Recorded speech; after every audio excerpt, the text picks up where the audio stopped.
नमस्कार विद्यार्थी मित्रांनो, ॲक्टिव्हिटी बेस्ड लर्निंग चॅनलमध्ये आपणा सर्वांचं स्वागत। विद्यार्थी मित्रांनो, आज आपण इयत्ता 9वी विज्ञान तंत्रज्ञान भाग 1 मधील पहिलं प्रकरण गतीचे नियम यामधील ॲक्सेलरेशन म्हणजे त्वरण म्हणजे काय, त्यामध्ये आपण धनत्वरण, ऋण त्वरण आणि शून्य त्वरण म्हणजे काय याविषयी सविस्तर माहिती पाहणार आहोत। सुरुवातीला आपल्याला त्वरण म्हणजे काय यासाठी काही कृती दिलेली आहे। Take a 1 metre long plastic tube and cut it lengthwise into 2 halves. 1 metre लांबीचं एक पन्हाळं आणि एक चेंडू घेऊन या ठिकाणी आपल्याला ही कृती करावयाची आहे। Take one of the channel shape pieces, place on of its end on the ground and hold the other at some height from the ground as shown in figure. आकृतीप्रमाणे पन्हाळ्याचे एक टोक जमिनीवर टेकवून दुसरे टोक जमिनीपासून काही उंचावर हाताने धरा। Take a small ball and release it from the upper end of the channel. चेंडू पन्हाळ्याच्या उंच भागाकडून सोडून द्या। आणि चौथा आकडा, observe the velocity of the ball as it rolls down along the channel. चेंडू खाली येत असताना त्याच्या वेगाचे निरीक्षण करा। त्यानंतर आपल्याला पाचवा आकडा या ठिकाणी दिलेला आहे, is its velocity the same at all points.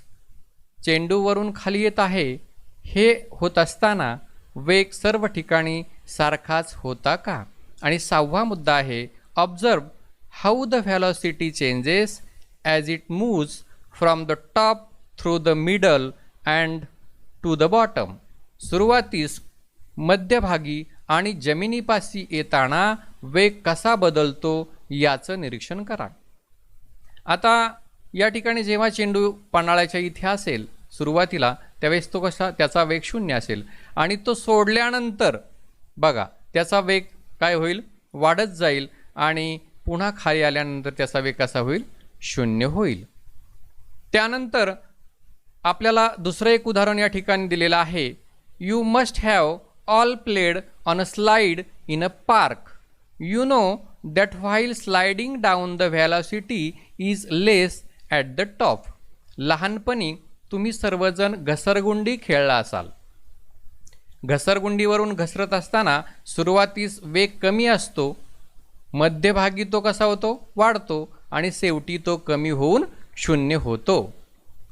It increases in the middle and becomes 0 towards the end. The rate of changes of velocity is called acceleration. या वेग बदलातील दरालाच आपण या ठिकाणी काय म्हणतो, त्वरण असे म्हणतो। त्याच्यासाठी सूत्र दिलेलं आहे, त्वरण बरोबर वेगातील बदल भागिले काल। Acceleration is equal to change in velocity divided by काय, टाइम। जर u हा सुरुवातीचा वेग t या कालावधीनंतर बदलून अंतिम वेग v होतो। If the initial velocity u and in a time t it changes to the final velocity v. त्वरण बरोबर a अंतिम वेग वजा सुरुवातीचा वेग भागिले काल। Acceleration is equal to final velocity minus initial velocity divided by time. अशा पद्धतीनं आपण त्वरण म्हणजे काय ते या ठिकाणी पाहू शकतो। यासाठी आपल्याला काही अजून एक उदाहरण दिलेले आहे, ते उदाहरण आपण पाहूया। If the velocity of an object changes during the certain time period then it is said to have accelerated motion. जर एखादी गतिमान वस्तू ठराविक कालावधीमध्ये दरम्यान वेग बदलत असेल तर त्या वस्तूच्या गतीला त्वरणित गती असे म्हणतात। An object in motion can have 2 types of acceleration. गतिमान वस्तूमध्ये 2 प्रकारचे त्वरण असू शकते। तर पहिला आकडा या ठिकाणी दिलेला आहे, when an object is at rest in the beginning of its motion, what is its initial velocity?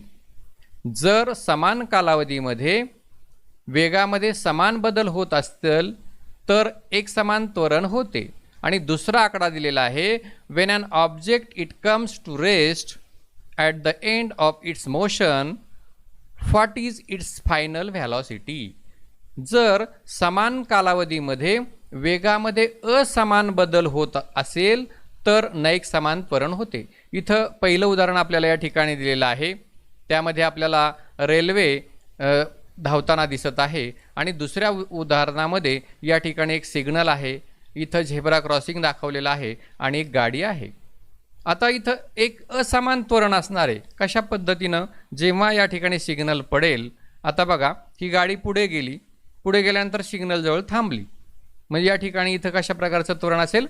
असमान अशा प्रकारचं त्वरण असणार आहे. यानंतर आपण धनत्वरण, ऋणत्वरण आणि शून्य त्वरण म्हणजे काय ते पाहणार आहोत. Positive, negative and zero acceleration. An object can have positive or negative acceleration. एखाद्या वस्तूचे त्वरण धन किंवा ऋण असू शकते.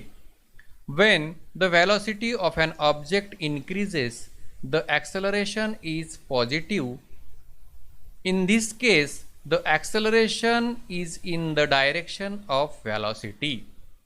जेव्हा एखाद्या वस्तूचा वेग वाढतो तेव्हा त्वरण धन असते आणि येथे त्वरण वेगाच्या दिशेने असते. When the velocity of an object decreases with time, it has negative acceleration. Negative acceleration is also called as deceleration. Its direction is opposite to the direction of velocity. जेव्हा एखाद्या वस्तूचा वेग कमी होतो तेव्हा त्याला आपण ऋणत्वरण असे म्हणतो. ऋणत्वरणालाच अवत्वरण किंवा मंदन असे म्हणतात आणि ते वेगाच्या विरुद्ध दिशेने असते. If the velocity of the object does not change with time, it has zero acceleration. वेग स्थिर असल्यास त्वरण शून्य असते. इथं आपल्याला शून्य त्वरण, धनत्वरण आणि ऋणत्वरण दाखवलेलं आहे. आता इथं हा चेंडू जो आहे तो स्थिर आहे, म्हणजे या ठिकाणी शून्य त्वरण असेल. परंतु इथं धनत्वरण आहे, म्हणजे या ठिकाणी हा चेंडू आपल्याला खाली येताना दिसतो. सुरुवातीला शून्य त्वरण असते, नंतर वाढत वाढत येते, नंतर त्या ठिकाणी पुन्हा त्याचा वेग शून्य होतो. इथं दुसऱ्या आकृतीमध्ये हा चेंडू आहे तो गुरुत्वत्वरणाच्या विरुद्ध दिशेने वरती जातो आहे, म्हणून या ठिकाणी आपण त्याला ऋणत्वरण असे म्हणतो.